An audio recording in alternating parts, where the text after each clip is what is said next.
Mr. President, sir, Your Excellency, distinguished senators, my name is Mal Ali Wakili, MNI, representing Bauchi South, Bauchi State. Let me first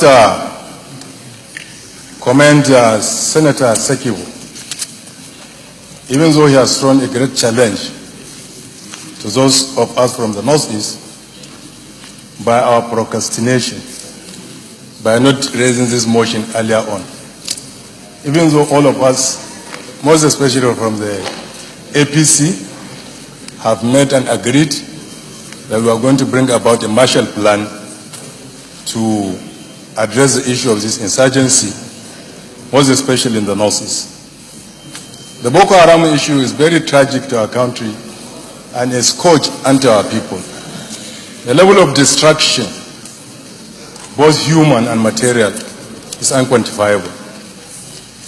Secondly, let me commend the President of the Federation, President Muhammadu Buhari, for the political will he has shown, unlike the previous president, by ensuring that he has convened the Chad Commission, he has traveled to the United States, he has gone to the United Kingdom, and he intends to go to Cameroon in order to address this issue.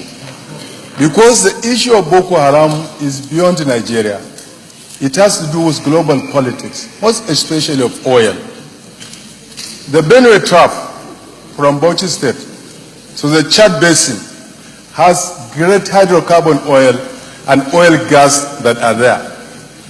The neighboring countries of Nigeria, Cameroon, Chad, Niger, have taken the initiative by establishing refineries, and they are exploiting those oil.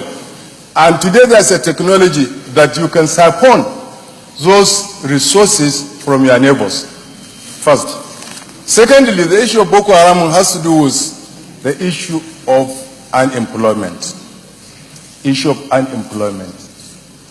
Youths that are there, roaming about, ready-made army, that they don't have employment, they are not empowered, and they are not doing anything. To cut the story short, sir, I will want to align with what Senator Kabir Gaya suggested, sir. We need the Northeast Development Authority. If we have that NEDA, we'll address this issue of exploration and exploitation of hydrocarbon. We'll address the issue of agriculture. Successive government, both federal and state, have neglected agriculture. If we take agriculture and bring it to the state it should be, some of the problem of unemployment and these resources that we are talking about will be a bygone issue. We are talking about renewable energy today in the world.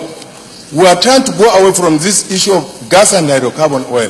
If you look at the Northeast, with the potential in agriculture, with the abundant human natural resources, if we develop agriculture, improve our education, some of these problems are going to be solved. I disagree with Senator Ben Bruce. Once there is good governance, once we check the issue of corruption, then the issue of funding of these infrastructures will not be a difficult thing. Thank you, sir.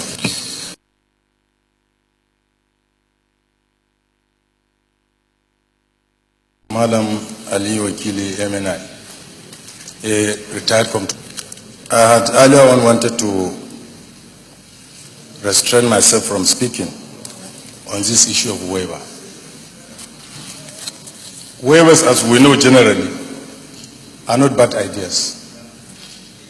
They are weapons used by nations to create wealth, to generate wealth, to bring about employment, to have industries, to industrialize. But in our own case, we have turned it into a different thing. Issues of waivers and concessions started in the 80s, but it reached its crescendo in the 90s when Olusegun Obasanjo became the president. Cronies, allies, and other things were given these waivers. Party supporters, campaign sponsors. Rather than using it as a weapon to ensure that our industries are on their own feet.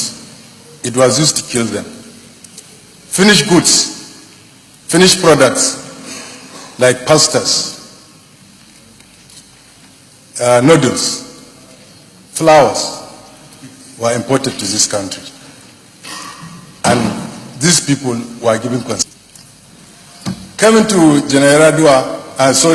President Yaradua, he promised to stop these waivers. Even he set up a committee under Dr. Usman. But later on himself, before he passed on, and so rest in peace, he toed the line by started giving waivers. His successor gave waivers. My contention here is this. Concessions and waivers in themselves are not bad, but the way we give them out in Nigeria and manage them, that is bad. If you look at it, we have the Custom and Excise Management Act. We have the Tariff Consolidation Act. And we have the Export Promotion Council Act. If we follow those rules and regulations in issuing these waivers and concessions, we are going to have no problem. But you discover that in the Federal Ministry of Finance, in the Budget Office, in the Fiscal Department, you have offices and officers that their job is to ensure that waivers are given without restraint. And you as a public servant, either in the Nigerian Customs Service or anywhere or standard organization, you don't have the audacity to prevent or stop that one. They will tell you that you are a policy implementer. Senator Hope has raised an issue that sometimes after these waivers have expired, there is connivance with officials. I tend to disagree because I was privileged to be a custom area controller in Tinkan Island. There was a religious organization that was giving a waiver to the tune of 19.something billion to import even building materials. When they bring some of those issues that are not within the approved something, by the time you raise an alarm, you know what they call the Nigerian factor. If we have to address this issue of waivers, we have to be fair and sincere. Let us not be dancing around. The whole problem is that of our elites and the political leadership and their foreign collaborators. Senator Sabo has said it. Twice stallion were deported, the Vaswani brothers. After 3 months, you see them coming into Nigeria, and the way they will talk and act, they will think that they are the presidents of this country. I support the motion, but with a little bit of a change. Let us make it a holistic idea in terms of all the concessions, in terms of all the export expansion grant, duty certificate, negotiable duty certificate, and other things, so that we can come with a holistic idea and let us abide by the rule of law. By the time that we abide by the rule of law, we are not going to have problems. Thank you, Mr. President.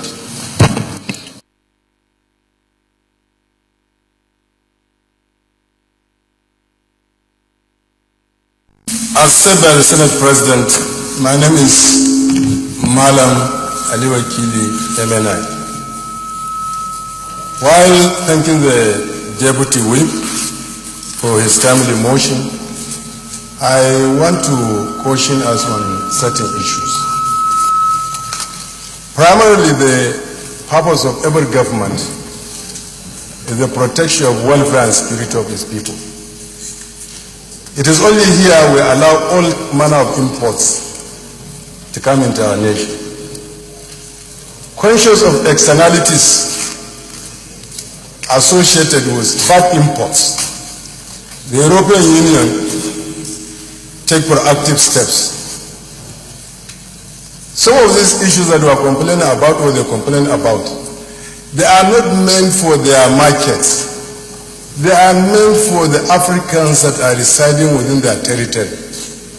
But because if, as I said, there are certain externalities involved, if the Africans that are there fall into health problem, the government of those countries and nations will have to bear the cost. They will have to provide the hospitals, the nurses, the doctors, the medicaments, And some of those people will be living on welfare.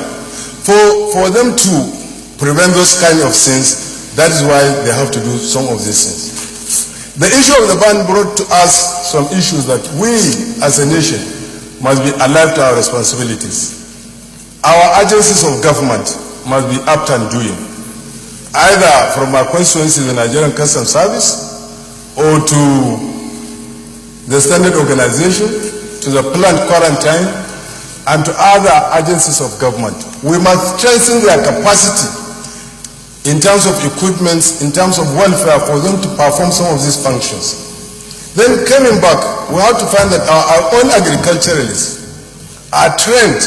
If we discover some of these things that they are objecting to, from the production, that is from the day you are sowing it, the kind of fertilizer you are putting, the kind of pesticides, it coming to storage and preservations, you put things that are not supposed to be there. So it constitutes danger to their own health and to the immediate environment. So I want us to take notice that our problem, we have to look inward into some of these agencies that are saddled with responsibilities. Let us strengthen them so that they do the work.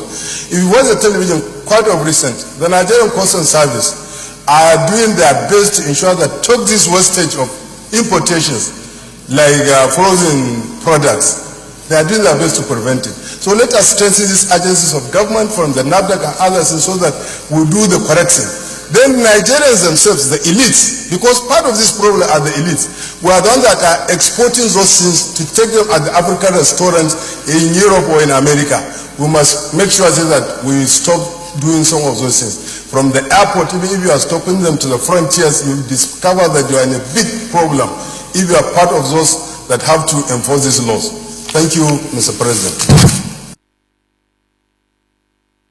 Embark on an exercise in futility. The Central Bank of Nigeria has made it explicitly that whether you have the BVN number, it will not stop you from going into the bank, paying your money, or taking your money out. What it will deny you, I am coming. What it will deny you only is that you may not have access to remote control, ATM, and other things electronically, banking, internet. Issue of discrimination, I don't think it has arisen. We are the one that opens these accounts with the banks. We own these accounts. Anybody that is very serious should be able to go and comply with this issue of bank verification numbers. But the fact that we Nigerians have brought the negative side of us to call it Nigerian factor, we don't want to do things at the correct time. We always want to do it at the last minute. We'll be rushing and we'll corrupt the system through that process. I think it will be out of place within this time for us to call Central Bank over issue of bank verification number. It will not be, it's not to that level that we should be as a Senate to waste the time of the bank and the bankers committee and to waste our time. What we need to do is only to call on the citizens to be up and doing, to ensure that they do things at the correct time. Thank you, sir. And back to my other senator from Nasarawa, sir. He is complaining that the biometric system doesn't capture people. I don't know how the card reader captured his votes on the lighter mood, sir.